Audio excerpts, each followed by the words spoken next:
Boa noite a todos, sejam todos bem-vindos a mais uma live do IEDV, Instituto de Excelência em Doenças Venosas.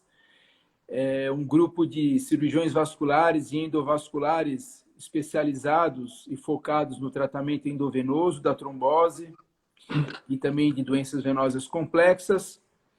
Entre essas doenças, a gente tem a varicocele, que nessa noite nós recebemos o Dr. Rafael Cato, que é um dos principais especialistas, né, Rafa? Tem estudado bastante sobre esse assunto.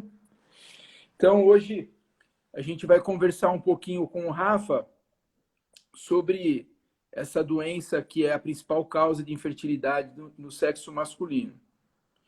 Então, Rafa, como que a gente pode definir a varicocele, o que é? Explica para a gente aí, por favor. Tá certo, Fábio. Tentando simplificar um pouco para o pessoal. Primeiro, boa noite, tá, pessoal? Tentando simplificar, basicamente são varizes da bolsa escrotal, doutor Fábio. Então, o que a gente tem são dilatações das veias da bolsa escrotal causado por um refluxo venoso, assim como que é nos membros inferiores, varizes pélvicas e outras causas de varizes pelo corpo. Basicamente, é disso do que se trata, né? Tá. E qual que é a epidemiologia dela, né? Para quem não é médico, qual que é a prevalência desse problema na população? Quantas pessoas tem? Quem é que tem? Quais são as situações? O que Claro. causa? Certo. A doença, ela tem um início na puberdade, doutor Fábio. Então, a gente tem alguns dados de prevalência que mostram que se a criança tem menos de 10 anos, só 1% das crianças vão ter. E essa prevalência vai crescendo ao longo da puberdade. Então, até os 14 anos, 8% já tem. Até os 19 anos, 14% dos adolescentes aí já vão ter. Então, ela é uma doença que se instala na puberdade. Apesar disso, a prevalência também vai aumentando ao longo com o tempo vai passando. Então, quando a pessoa tem mais de 30 anos de idade, a cada 10 anos se acresce 10% em prevalência também. Então, mais ou menos assim, com 30 anos a pessoa já tem lá 25% de prevalência, com 40 vai subindo para 35, chega até 70% de prevalência na população acima de 80 anos. Então, ela vai subindo em prevalência. Isso é muito interessante, porque tem correlação com as insuficiências venosas que a gente tem na prática clínica do cirurgião vascular. Isso é muito interessante. Por exemplo, varizes. Quanto mais tempo você está sujeito às situações da doença, mais tempo você está sujeito, mais tempo a doença vai agindo e ela acaba aparecendo. Então, por isso que varizes é mais prevalente em pessoas mais velhas, assim também é nos mais idosos a varicocele, dessa maneira. Ela é encontrada principalmente na população masculina infértil, e principalmente naqueles que já tiveram filho. Olha que interessante, ela tem mais ou menos 15% de prevalência na população masculina geral. Nos homens inférteis, é em torno de 35% essa prevalência, então já sobe bastante. Naqueles homens que já tiveram pelo menos um filho, essa prevalência pode ser até de 80%. Exatamente, provavelmente porque o tempo passou, né, do primeiro para o segundo filho, essa varicocele deu tempo de ter alguma danificação aí na bolsa escrotal do paciente. E ela é mais comum do lado esquerdo ou do lado direito? Muito mais comum do lado esquerdo, tá? Muito mais comum do lado esquerdo. Um pouco próximo da metade dos casos, ela é bilateral, né? Pode ser dos dois lados. Mas normalmente ela é à esquerda e raramente só à direita. Isso é por uma questão anatômica, Fábio. A drenagem venosa da bolsa escrotal à esquerda, ela drena por uma veia que se chama veia espermática interna esquerda. O equivalente na mulher é veia gonadal esquerda. Tá? E o jeito que essa veia drena, ela tem um ângulo que ela fica exposta às pressões de quando a gente fica em pé. Então, ela é exposta a uma pressão hidrostática que acaba danificando as válvulas e aumentando a pressão ali e acaba dilatando mais.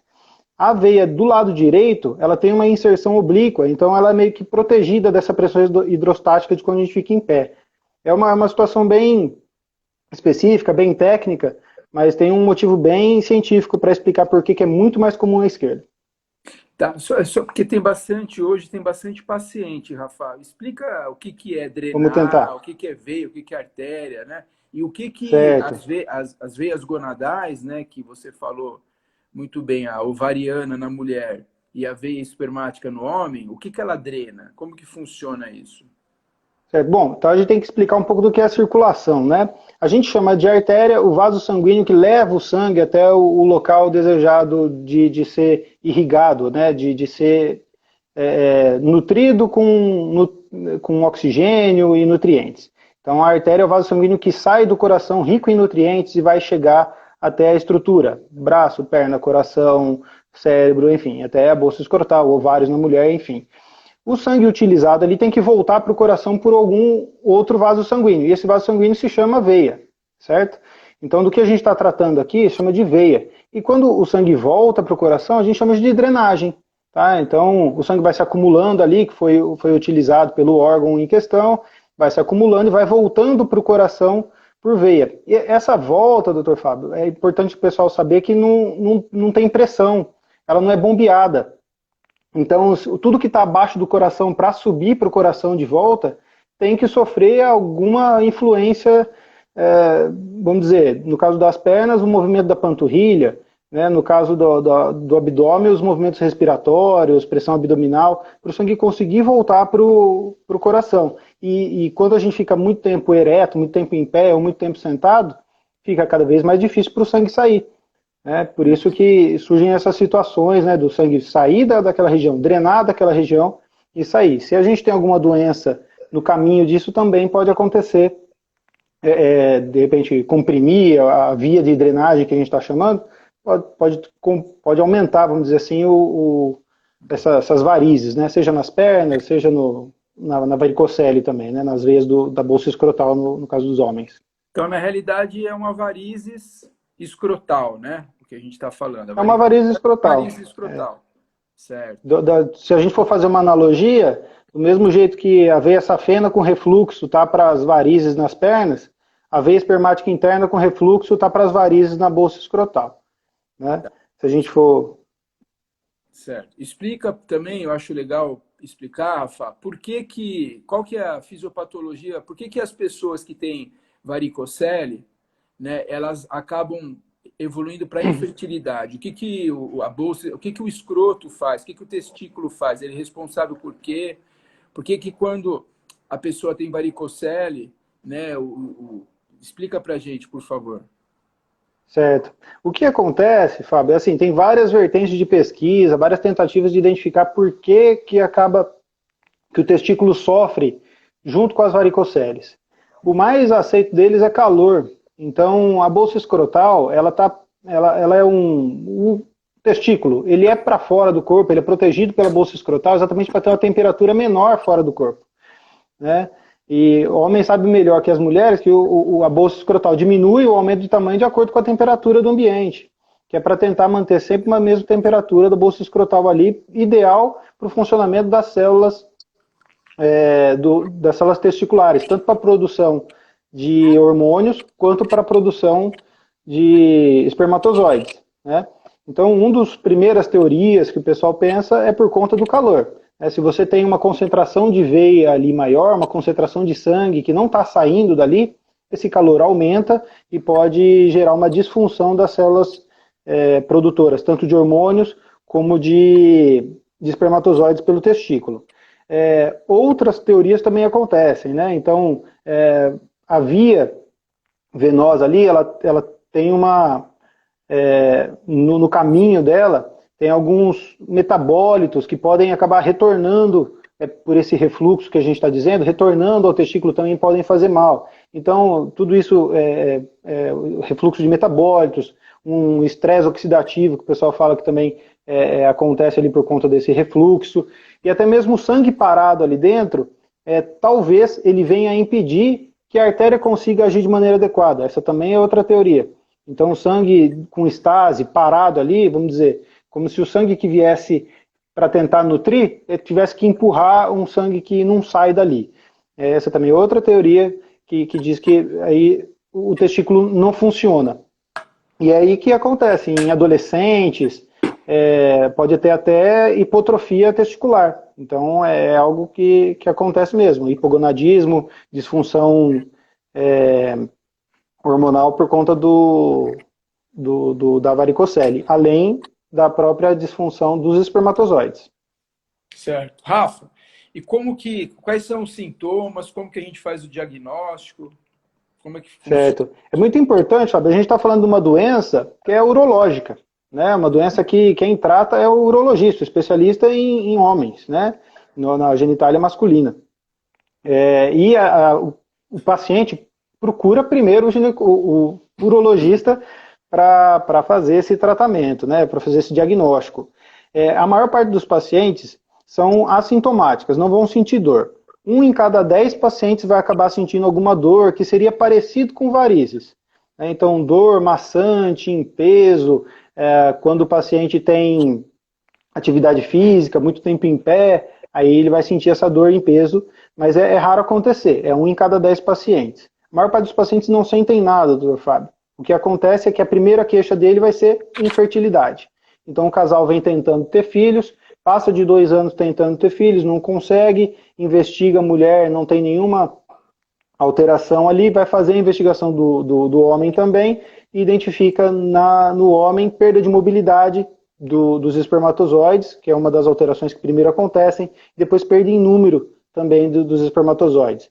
Então, essa é uma causa importante de infertilidade. É a principal causa reversível de infertilidade masculina. Certo. Como que a pessoa, quem é acometido, né? Porque como você falou, não dá dor, e às vezes o paciente não sabe de tudo isso que você está falando, né? E começa a ter dificuldade para ter filho e tal. Como que a pessoa pode ele mesmo se examinar? Como que funciona? Sempre ela vai ser palpável? Como é que funciona isso? Não. O diagnóstico clínico, ele é feito em níveis, né? É lógico que o ideal vai ser ele procurar o urologista para tentar investigar essa doença, e se ele tiver com infertilidade, ele vai passar por essa investigação.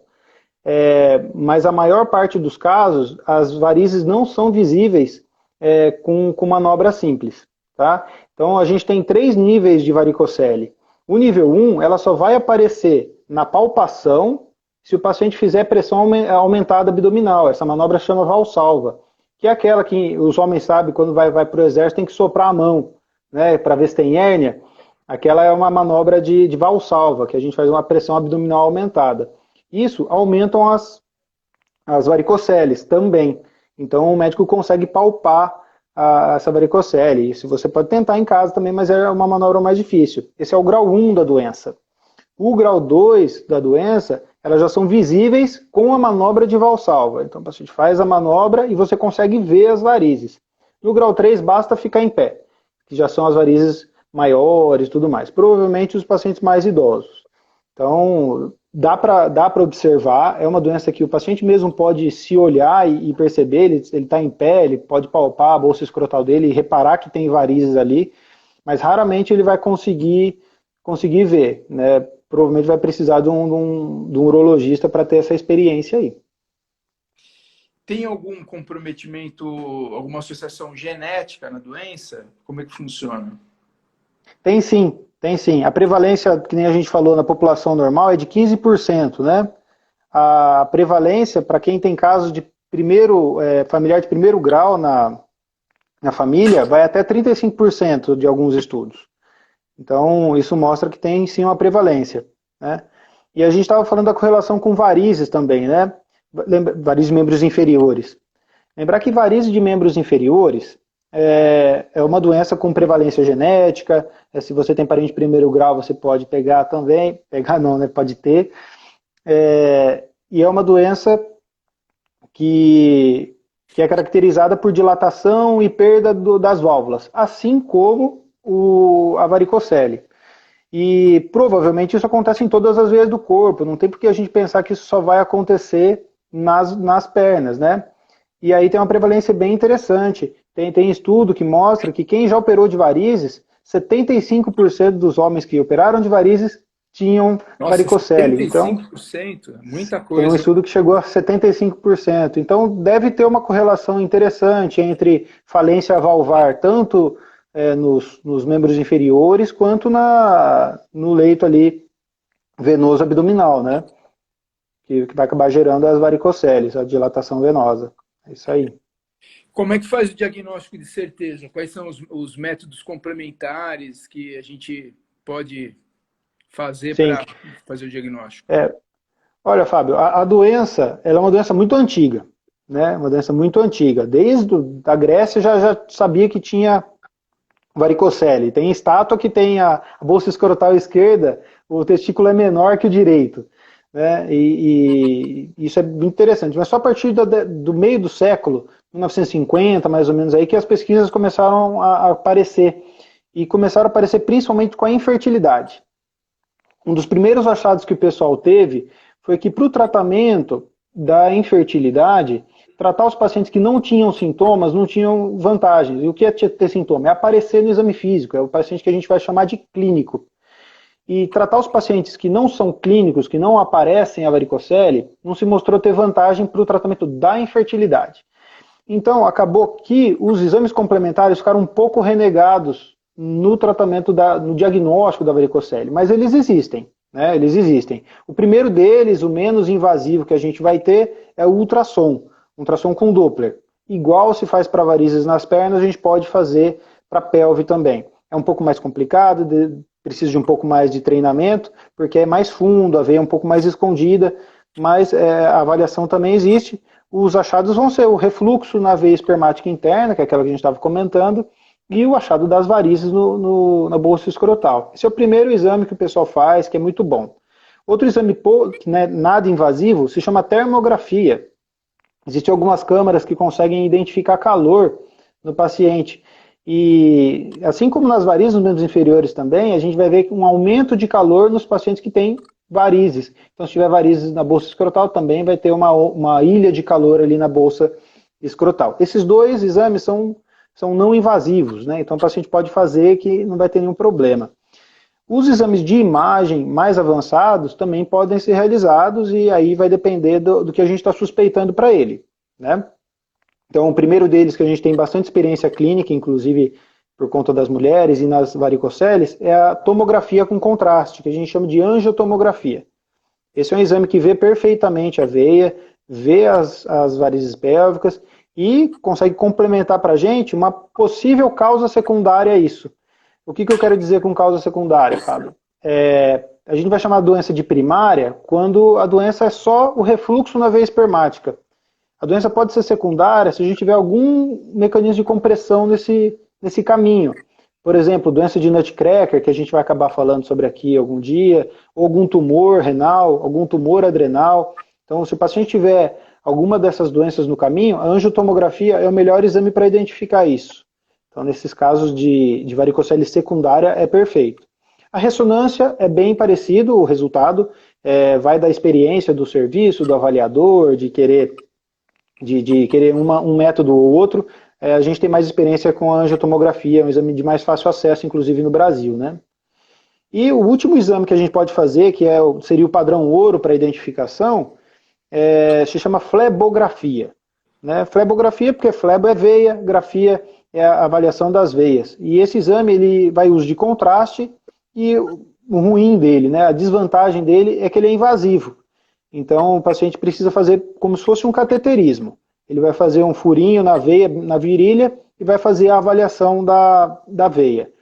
Esse é um exame que a gente faz em 100% dos pacientes que a gente vai tratar de maneira endovascular. A gente vai fazer o exame pré-operatório e pós-operatório. Raramente a gente precisa fazer esse exame em situações eletivas, só o exame. Normalmente a gente já usa intraprocedimento, que é para confirmar. É um exame muito bom, doutor Fábio, para evitar a recidiva, que significa a doença voltar, porque nesse exame a gente consegue ver exatamente os caminhos que a veia está tomando. Então, se o paciente tem alguma variação anatômica, alguma comunicação venosa um pouco diferente daquilo que é o habitual, a gente consegue já enxergar, já diagnosticar e no mesmo dia, se a gente já tiver com o catéter lá dentro, já trata também. Então, é um exame muito bom, que é o padrão ouro. né? Mas raramente o paciente chega a isso, né? Porque ele já trata, né, a gente estava dizendo, ele vai tratar o paciente que é sintomático. Normalmente o urologista trata ele antes, né? Raramente a gente chega nesses exames. Rafa, o espermograma? Qual que é o valor do espermograma no diagnóstico e no estabelecimento da conduta terapêutica, né? O tratamento? O que é o Certo. espermograma primeiro, né? Explica para o pessoal o que é o espermograma. Espermograma é uma coleta de espermatozoides que o paciente faz no diagnóstico de infertilidade. Então, 2 anos tentando engravidar, não consegue, deu o diagnóstico de infertilidade do casal, vai investigar o casal. E o exame que o Urologista. homem vai fazer é o espermograma. Primeiro, é lógico, ele vai fazer a avaliação clínica, né? E vai identificar se tem varicocele, se tem testículo diminuído, né? Se ele tem uma hipertrofia testicular identificada, né? Os valores, Fábio, do espermograma eu não vou ter para você aqui agora, mas eles são bem baixos, são milhões de espermatozoides, eu não tenho para te O dar. que o espermograma ele avalia? Vamos lá. A Ele quantidade. avalia motilidade, quantidade e a qualidade do espermatozoide. São esses três parâmetros que ele vai analisar. E o que mais acontece com os espermatozoides de quem tem varicocele é a perda de motilidade e a diminuição em número, né? E a primeira coisa que melhora é o número, depois a motilidade, depois que a gente trata, né? Isso aumenta bastante, o número aumenta bastante. Vai aumentar lá depois de uns 6 meses só, né? Para recuperação testicular e tudo, mas melhora bastante, a ponto de melhorar até a fertilidade do casal. E por que isso é importante, Rafa? Por que o menor número de espermatozoide, ele menos móvel, ele menos, menor quantidade? O que significa isso em relação à fertilização, né? Acontece que a gravidez, Fábio, ela é algo. Não parece que foi feito para dar certo, né? Você tem milhões de espermatozoides, um óvulo para ser fecundado no final da trompa da mulher, né? Engravidar naturalmente parece uma guerra. Eu acho que seria muito difícil. Mas acontece muito mais frequente do que a gente pensa. Mas é um evento estatisticamente muito falho, né? Então você precisa realmente de milhões e milhões de espermatozoides capazes. Inclusive, existem algumas discussões que a qualidade do DNA também do espermatozoide pode diminuir e mesmo que ele acabe fecundando, acaba não virando um ovo viável, né? Então, isso também pode acabar melhorando, mas isso são algumas pesquisas mais recentes. O principal é motilidade e quantidade. Então, você precisa de milhões, você precisa de aumentar muito a quantidade de espermatozoide viável para poder chegar lá naquele ovo alguns milhares e a um deles conseguir entrar, porque ele é capaz de entrar, e mesmo assim entrar com DNA viável para conseguir gerar um ovo, e esse ovo conseguir ficar na mulher e gerar uma criança. Então, a gente precisa melhorar tudo, né? Não só para gravidez. Essa é uma outra discussão que é mais recente, Fábio, porque o pessoal pensa assim, por que tratar varicocele do casal se hoje tem a fertilização in vitro? Essa é uma discussão interessante, né? O que é mais barato? Eu tratar a varicocele do paciente e ele tentar engravidar espontâneo, ou eu fazer a fertilização in vitro, né? E ambos os estudos mostraram que, vários estudos mostraram que em ambas situações vale a pena, tanto para o paciente fazer a varicocele engravidar natural, vale a pena financeiramente falando, quanto para você tratar a varicocele, e mesmo que o paciente precise fazer uma fertilização in vitro no futuro, a taxa de sucesso é maior. Porque você vai conseguir captar mais espermatozoides, até mesmo de maneira natural, do que ter que captar dentro do testículo do paciente. E aí entra aquela discussão, é um espermatozoide provavelmente com um DNA melhor, com uma capacidade melhor. Então até a fertilização in vitro, no pós-operatório de varicocele, é melhor do que não fizer nada, né? Do que não fazer o tratamento. Tratamento clínico, né? Tá. Então, Atualmente, Rafa, quais são as indicações? Todo mundo que tem varicocele tem indicação de tratar? Quais são as indicações? Não. Como São que três funciona? indicações clássicas, doutor Fábio. Tem algumas relativas, que existem pesquisas, se vale a pena tratar ou não, mas são três indicações clássicas, né? Então, infertilidade masculina com varicocele, diminuição dos espermatozoides na avaliação do espermograma, quando a mulher tem a viabilidade para engravidar, né? Então, tem que lembrar isso. Primeiro, é a infertilidade do casal. Depois, se a mulher estiver normal, aí você vai investir no tratamento do homem, certo? Essa é a primeira maneira, a primeira indicação clássica. A segunda indicação clássica é o tratamento dos adolescentes com varicocele com sinais de hipogonadismo. O que quer dizer? O testículo sendo menor do que o outro, existe uma correlação muito importante da diminuição do número de espermatozoides. E se esse adolescente não for tratado, no futuro, provavelmente ele vai ser infértil, não vai conseguir gerar descendentes. Então, esse paciente também tem indicação de ser tratado, logo na adolescência. A terceira indicação são sintomas, que a gente tinha comentado dor, que é mais ou menos 10% dos casos, 1 em cada 10. São essas três indicações clássicas. As outras acaba sendo indicação antes de fertilização in vitro, tem gente que pesquisa, paciente que não tem espermatozoide algum e tem varicocele, se vale a pena tratar ou não. Aí essas são as discussões um pouco mais adiantadas, que hoje em dia a gente não tem comprovação científica que vale a pena. Mas nesses três casos que eu disse, infertilidade masculina, adolescente com hipotrofia testicular e dor, são as três principais indicações clássicas do procedimento. Tá. Bom, está indicado o tratamento. Quais são as opções? Explica um pouquinho o que é o tratamento cirúrgico convencional, como que ele é feito e qual é a técnica que a gente pratica, né? Como que funciona, qual que são as vantagens e as desvantagens de cada método. Certo. O tratamento padrão, vamos dizer assim, é que nem eu estava dizendo, o paciente chega no urologista, e o urologista é capaz de tratar essa doença, certo? Do mesmo jeito, vou fazer de novo a correlação com varizes dos membros inferiores, né? Do mesmo jeito que a gente opera varizes dos membros inferiores, a gente amarra a fonte do refluxo e retira as veias. No caso do urologista, ele só amarra a fonte do refluxo, doutor Fábio. Ali na região inguinal, que é mais próximo entre a virilha e a região ali do abdômen baixo, naquela região ali, ele faz uma abertura, uma incisão, encontra ali os vasos sanguíneos que descem para o testículo, identifica só as veias e amarra as veias que estão ali dilatadas. Esse é o tratamento comum, né? O tratamento habitual pelo urologista. Existem duas formas de eles fazerem. O mais comum, mais difundido, é fazer dessa forma mesmo, a olho nu.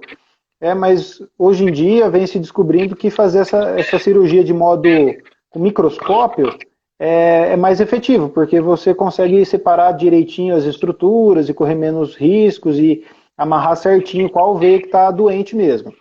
Então, com o microscópio parece que melhorou bastante a efetividade da cirurgia.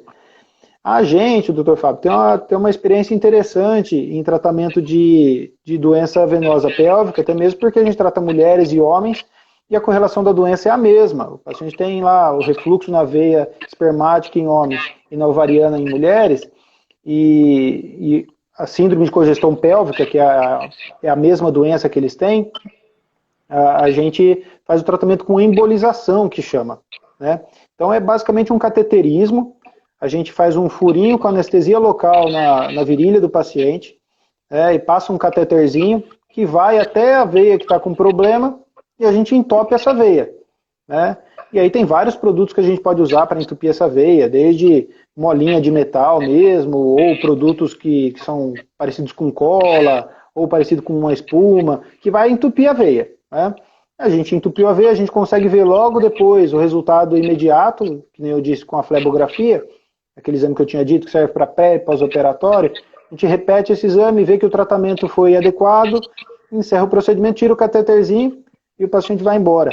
Então, se a gente for pensar nas comparações, O procedimento aberto, o procedimento cirúrgico, ele necessita de uma anestesia um pouco maior, né, porque é mais doloroso. Então, eventualmente, o paciente não consegue fazer com anestésico no local só. Ou precisa de uma raquianestesia, ou precisa de uma sedação mais profunda, ou às vezes até anestesia geral. O procedimento endovascular ele pode ser feito só com anestesia local, né? Eventualmente uma sedação, se o paciente for mais nervoso, tudo, mas só um anestésico local já é suficiente.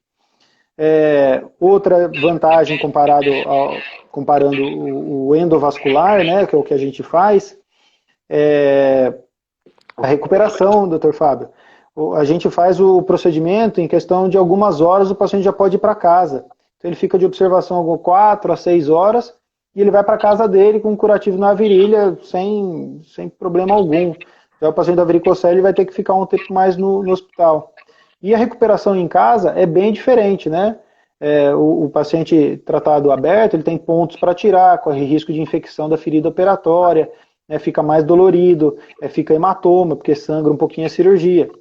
No caso da cirurgia endovascular, o risco de sangramento é muito baixo, né? E o paciente, em 2 dias, ele está voltando para a atividade habitual dele. Então, os dois tratamentos são bem diferentes quanto à recuperação pós-operatória e a maneira como a gente lida, né? É bem menos invasivo, vamos dizer assim, né? Hoje em dia a gente está buscando isso, né? Chegar no paciente e tratá-lo de maneiras minimamente invasivas. O nosso tratamento aí com a cirurgia endovascular, ele é bom por conta disso. Ele fornece ao paciente uma possibilidade de ir embora para casa muito mais rápido e voltar às atividades dele bem mais rápido também. Certo. E como todo vascular faz esse procedimento, existem vários centros no país que fazem, ou é uma subespecialização dentro? Como que você adquiriu experiência? Conta um pouquinho para nós aí. Rafa?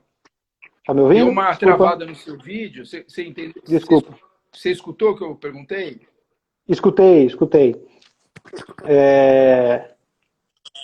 é que ligaram aqui o telefone. Não é todo mundo que faz não, doutor Fábio. O treinamento para se chegar e fazer a terapêutica endovascular é um longo caminho que o cirurgião vascular tem que traçar. Primeiro que o cirurgião, quando a gente forma cirurgião vascular, a gente já não está habituado em fazer cirurgias endovasculares, que são por dentro do vaso. A gente tem que fazer uma nova residência para fazer o tratamento endovascular. E a maior parte dos tratamentos endovasculares que se faz e estão mais bem estabelecidos, eles são arteriais. Então, são cateterismos arteriais que a gente acaba aprendendo mais e tendo mais contato ainda durante a residência. Então, o treinamento que a gente precisa ter para tratamento dos casos venosos é mais na experiência clínica, no dia a dia que a gente tem, e aí que vem a nossa casuística, né? A gente tem uma grande experiência nos pacientes com doenças venosas. E isso nos deu um know-how para tratar tanto homens como mulheres com síndrome de congestão pélvica. Infelizmente, eu gostaria que todo mundo soubesse fazer, mas não dá, né? A gente é fruto daquilo que a gente vem trabalhando. E não é todo mundo que tem esse know-how. Mesmo porque é um tratamento novo, né, Fábio? O leito venoso, os tratamentos endovenosos, eles são novos, eles têm pouco tempo de tratamento em comparação com o tratamento arterial. Então, muita pesquisa para ser feita nesse campo, a gente tem muita coisa para estudar ainda. Né? Por ser novo, por ser dessa maneira, eu acho que é importante saber que não é todo mundo que faz, não. Até por isso que às vezes o urologista não indica tanto ainda, né? Talvez falta até mais confiança no método, né? Conhecer mais pessoas que saibam, o paciente também entender que existe uma outra forma de tratar, né, a doença. Isso é muito novo, né? Por isso que é importante a gente discutir isso aqui também.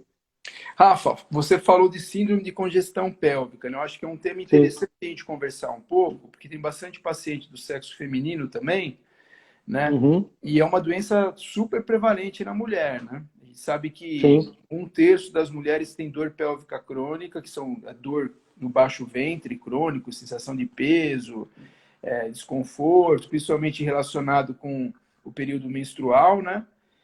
Sim. E que dessas mulheres com dor pélvica crônica, um terço tem causas vasculares, que é a insuficiência, né, a insuficiência desculpa, a síndrome congestiva pélvica, né? Então, o que é isso? Por que essas pacientes apresentam esses sintomas, né? E qual que é a correlação da síndrome de congestão pélvica com a varicocele? No Porque caso assim, dos homens, porque a pode gente, falar. na realidade, no nosso grupo, né, a gente começou a pegar a experiência com varicocele após a nossa Uhum. experiência com, né, o tratamento da síndrome de congestão pélvica, que é mais frequente, né, pelo Sim. menos no nosso meio, a gente tem muito mais paciente com congestão pélvica que com varicocele. Uhum. O que que eu... Assim, é interessante a gente lembrar que mulheres têm uma prevalência muito maior de uma síndrome que se chama May-Turner. E talvez por isso que elas tenham um maior número também de síndrome de congestão pélvica do que homens, né? Não que isso não possa acontecer em homens, mas a mulher, eu diria que ela tem mais locais possíveis para dar congestão pélvica e ter varizes pélvicas do que os homens, né? O homem tem na varicocele a mesma doença que a mulher também pode ter, que é o refluxo na veia, na veia gonadal, vamos dizer, para falar dos dois sexos, né?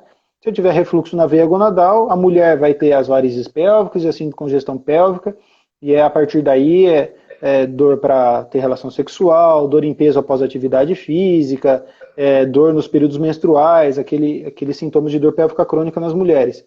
No caso dos homens, é mais raro, porque ele tem menos motivos para ter a síndrome de congestão pélvica. Ele só tem o motivo do refluxo na veia gonadal dele, que se chama espermática. E felizmente, aí eu até vou falar que eu desconheço o porquê que a mulher vai acabar tendo mais dor do que os homens, mas os homens são bem menos sintomáticos nesse ponto, né? Só 10% vão ter sintoma. Provavelmente pelo hormônio feminino, né, Rafa? E também durante a Também, relação sexual, né, a mulher ela tem aquele amplo aporte sanguíneo durante a relação aos órgãos também. pélvicos, né? Então, eu acho que seria por isso, né? Talvez seja mesmo. Para o pessoal que não é médico, né, as varizes, então, a varize escrotal e as varizes pélvicas é a mesma coisa, né? A presença é a mesma coisa que varizes na perna também, a mesma coisa, né? E as varizes pélvicas são as formações dessas varizes ao redor do útero e dos ovários, né?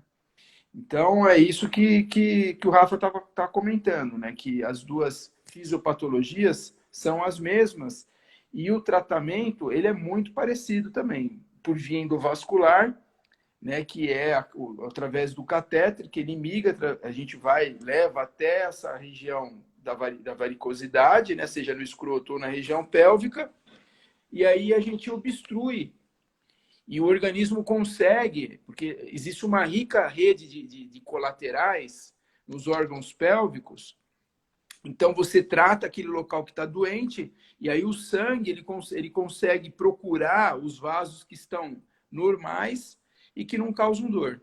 Esse que é o mecanismo de tratamento endovenoso que a gente usa, né? Sim. Que é uma técnica, como o Rafa comentou, né, recente, né? Não existem grandes estudos randomizados, né, comparativos entre as duas técnicas, mas hoje o que a gente sabe, o Rafa também queria que você comentasse um pouco, Rafa, da análise do que já foi publicado sobre os dois métodos, hoje os resultados, tanto da cirurgia convencional microscópica, que ela é mais trabalhosa, né, mas ainda é considerado padrão ouro, né, e o tratamento endovenoso, eles apresentam resultados bem semelhantes, né, em Sim. termos até mesmo de desconforto no pós-operatório, né?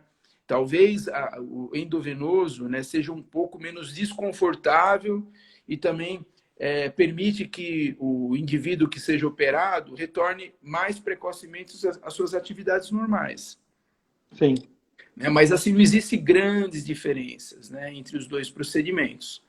E, nosso grupo, a gente teve, como o Rafa também comentou, né, como faz bastante tempo que nossa linha de atuação e de pesquisa é muito no tratamento endovenoso, né? Então, a gente acabou tendo oportunidade de fazer alguns casos, o resultado realmente é excepcional, né?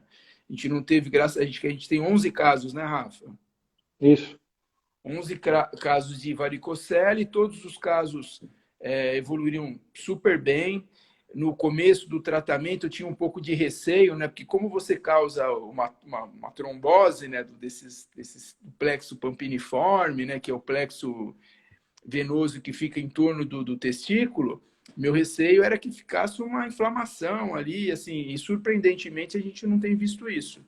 Né? Não é um procedimento que dói no pós-operatório, né? Talvez no primeiro dia, mas assim, É. realmente é bem O que tem confortável. descrito na literatura como complicação possível é só 3% de pacientes que vai ter inflamação das veias, né? Que é uma porcentagem parecida com o tratamento aberto.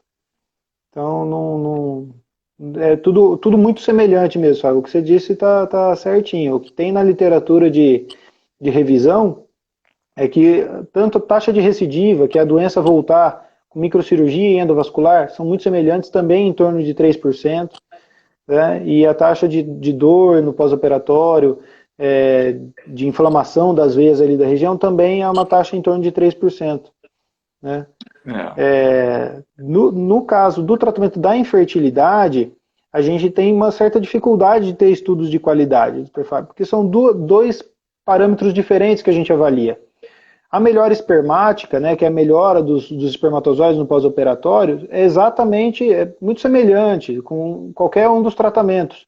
Tanto que os artigos mais novos que vêm sendo publicados não faz diferenciação entre os procedimentos. Coloca tudo no mesmo balaio, vamos dizer assim, para ser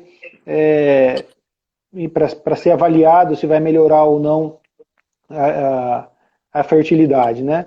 Então, a melhora espermática, ela é muito óbvia e já se viu que é bom. O que é muito difícil de avaliar é se o paciente engravidou ou não. E isso é difícil de metodologia, é difícil ter a metodologia para fazer esses trabalhos, porque você tem que seguir o casal tem que ter lá relação sexual frequente, para identificar que esse casal teve filho naturalmente depois. Em Então, são relação trabalhos a muito isso, difíceis de, em relação a né? isso que você falou, uma coisa interessante, né? Quando a gente faz o procedimento, a gente pede um espermograma, é prática, né? É rotina nossa pedir depois de 6 meses que você faz o procedimento. Isso. E assim, todos os casos que a gente fez e repetiu o espermograma com 6 meses, né? Eu não me lembro de nenhum que não tenha tido melhora, né? Não volta, muitos não voltam ao normal porque existe a destruição, né? Do, do, do- dos Quando túbulos demora muito para vir, né? para tratar, né? É. Mas é interessante que assim, o cara, ele volta no primeiro, você fala que tá melhor o espermograma, o cara some, né? Ele não, Então. por exatamente por E aí isso, fica né? difícil de você ter estudo que mostra que, então a fertilidade aumentou. Então, e essa parte do estudo é muito difícil, né? Já no tratamento para dor é muito Mas o que bom, é mais de 90% melhora da dor. então, desses 11 que a gente tratou, eu me lembro de assim, de 4, pelo menos, que conseguiram ter filhos depois, quer dizer, por quase 50%, né? Isso. 40%. É bem É, interessante. os dados de fertilidade mostram que quando você trata varicocele, você aumenta a taxa de natalidade, a taxa de fertilidade de 11, 15% dos pacientes que têm varicocele para quase 50% mesmo. Então é lógico, não é 100% que vai engravidar porque tratou a varicocele. Lembra que eu já tinha dito, né? Eventualmente o paciente vai precisar fazer uma fertilização in vitro, né? O antigo bebê de proveta.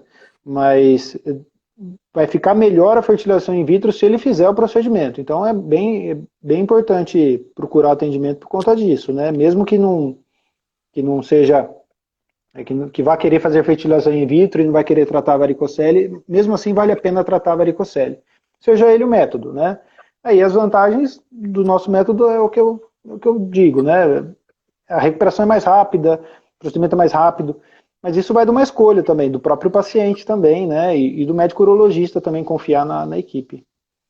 Teve um paciente, né? Porque, como você comentou, né, algumas pacientes que têm síndrome de congestão pélvica, que tem associadamente problema de insuficiência venosa, varizes, né, nos membros inferiores, insuficiência venosa crônica nos membros inferiores, a gente trata o May Turner, que é a obstrução na veia ilíaca, e a paciente melhora dos sintomas, né?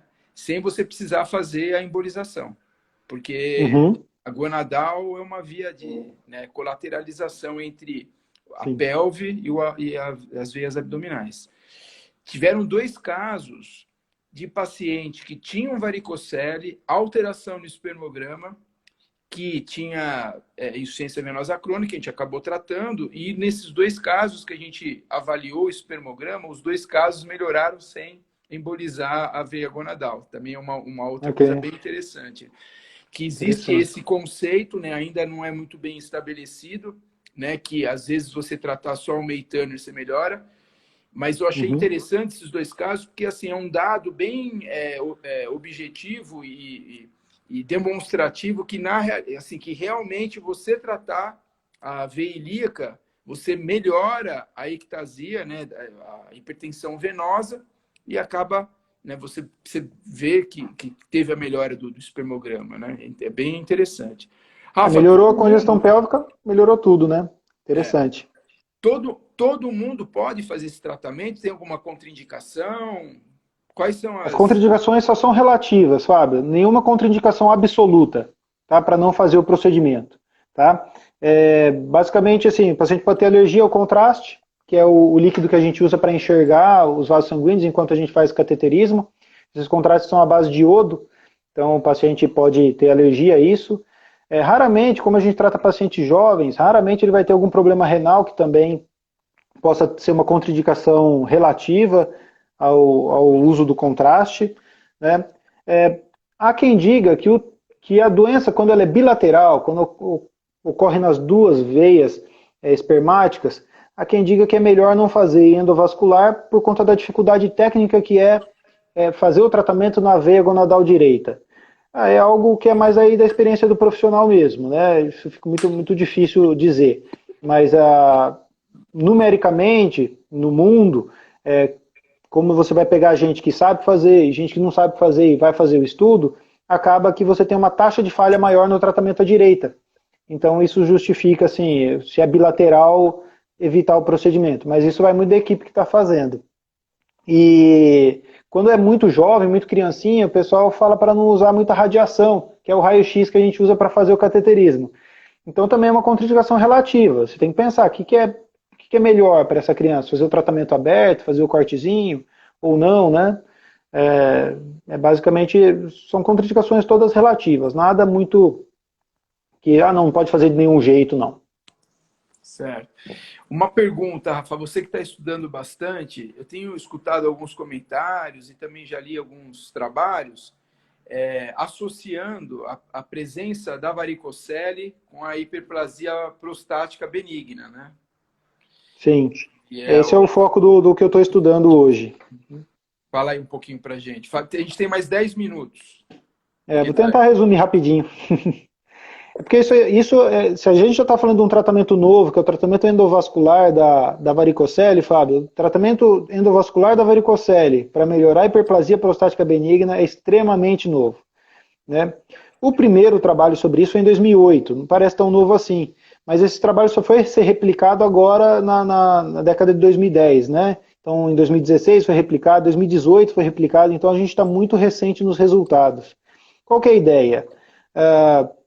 O principal autor sobre isso é um israelense, chama Ian Gatti, é um dos maiores pesquisadores de varicocele no mundo. E ele fez a hipótese de que a próstata pode ficar inchada, vamos dizer, como se fosse um órgão que está ali sofrendo a congestão pélvica toda. Um edema. Isso, um edema, como se fosse um edema de membros inferiores. Isso, como se a próstata pudesse ficar inchada, e dessa maneira a próstata inchando, tanto pela congestão, tanto por alguns outros mecanismos hormonais, que ela pudesse crescer, e esse ser o principal mecanismo da hiperplasia prostática benigna. O que é essa doença, Fábio? É o crescimento da próstata de maneira benigna, que acontece nos pacientes de idade, né? Então, a partir dos 40 anos, essa doença começa a ser muito comum. Então, Quais quando são o os paciente chega ao... sintomas? Quais são os sintomas? xixi preso, doutor Fábio. Então, o paciente tem sintomas ou obstrutivos ou irritativos, que vai separar a diferença, mas é basicamente o paciente tem dificuldade de urinar, ou tem muita vontade de urinar e não consegue, ou urina à noite, perde xixi à noite, tem infecção urinária de repetição. Então, esse paciente tem muita dificuldade para urinar, porque a próstata cresce e ela fica ao redor do canal do xixi, que chama uretra. Então, ela vai apertando a uretra, vai ficando fininho. E aí esse autor dessa ideia aí, ele predispôs que talvez a síndrome de congestão pélvica fosse um motivo para a próstata inchar. E aí ele fez alguns trabalhos interessantes, fazendo o tratamento da varicocele, identificando uma melhora dos pacientes. E aí é isso que a gente vai enveredar daqui para frente, ver se a gente consegue seguir essa linha de raciocínio. Teve um grupo que tentou repetir o trabalho dele, não conseguiu, mas tinha problemas metodológicos. Mas parece, ele mesmo repetiu depois alguns casos mais e conseguiu mostrar mais resultado, ou seja, é algo extremamente novo que se a gente conseguir ser positivo nisso, vai ser muito interessante para os pacientes, que hoje tem que Qual, fazer cirurgia para isso. qual que é a sua ideia do protocolo? Como que você vai fazer esse estudo, Rafa? Eu sei que você Ah, está... as ideias são muitas. As ideias são muitas. Mas assim, a gente tem várias coisas para provar, tá, do que ele conseguiu fazer. Primeiro, uma das hipóteses dele é que a gente acumulasse testosterona ao redor da próstata. Ele acha que tem muita testosterona ao redor da próstata porque o sangue fica represado ali. Então ele mostrou isso, ele mostrou que tem 100 vezes mais testosterona livre ao redor da próstata no paciente com varicocele do que no paciente que não tem. Aí foram tentar repetir o estudo e viram que não é bem assim. Então, tem algumas coisas metodológicas que a gente pode estudar em cima disso, né? E a gente tem o próprio tratamento que a gente pode fazer, né? A gente pode replicar o tratamento dele na nossa casuística e verificar se a gente consegue alguma melhora clínica também. Então, tem alguns índices que a gente usa para seguir o paciente com hiperplasia prostática, que se a gente fizer o tratamento da varicocele, a gente pode identificar, né? Tanto tendo como origem o paciente com varicocele, tanto como origem o paciente com hiperplasia, né? E verificar se o paciente acaba tendo uma melhora ou não. Mas o estudo é muito novo, né? Acho que a gente poderia começar do começo, começar a identificar se aquilo que ele tem como ideia de fisiopatologia, se isso se confirma. Uma outra ideia dele era medir a pressão na região ali da região pélvica, né? Descer um cateterzinho e medir a pressão no aparelho. Ele viu uma pressão aumentada, 10 vezes maior a pressão do que no paciente sem varicocele. Aí quem foi replicar o estudo também não conseguiu isso. Mas é difícil, porque ele não descreve no estudo dele se ele deixou o paciente em pé, se ele deixou o paciente em 45 graus. Tem alguns problemas metodológicos. O estudo a gente vai ter que descobrir, replicar, fazer, ver se dá certo. É. Né? Mas Bom, é interessante, coisa nova assim é muito bom da gente pesquisar porque dá ânimo, né? E é uma doença que hoje, a hiperplasia prostática benigna, ou o paciente toma remédio, né? E tem que tomar remédio todo dia certinho, senão trava a urina, de repente ele tem uma retenção urinária, ou ele faz procedimentos pela uretra, né? Que querendo ou não, pode até ser considerado minimamente invasivo pelo urologista, mas precisa de uma anestesia RAC pelo menos, né? Precisa ficar internado um dia, eventualmente usar sonda, né? Se a gente conseguir melhorar esse paciente por um furinho na virilha com anestesia local, vai ser uma revolução também, né? nossa, nem fala, né? Você Essa é a nossa imagina que intenção. hoje a gente tem as técnicas de embolização arterial prostática, né, para diminuir, né? Isso aí seria uma grande vantagem que você preveniria, né, que tivesse hiperplasia, né? É muito legal. A gente tem mais É. 5 minutos, né? Quem quiser fazer uma pergunta, né, para o Rafael, aproveitar a oportunidade, né? Ele está aqui à disposição. Tem mais 5 minutos, né, Rafa? 5 minutinhos, senão o Instagram derruba nós. Infelizmente no Instagram a gente tem esse problema o assunto é super interessante, né? E inovador. Parabéns, né? Estou muito feliz aí que você abraçou esse projeto e essa linha de pesquisa, que aqui no Brasil a gente não tem ninguém fazendo isso, né? Essa pesquisa ainda nesse momento. E Então é isso. Quem quiser Vamos estudar aproveitar, bastante. porque para varicocele a gente eu acho que já tem bastante evidência, né? Agora, para hiperplasia prostática é um assunto bem interessante, né? É. Vamos confirmar, né, Fábio? Se a gente conseguir confirmar que é bom, ótimo para o paciente, para a gente. Se a gente conseguir afastar também que não funciona, que a gente parte para outra, né? Pelo menos desiste que isso não dê certo.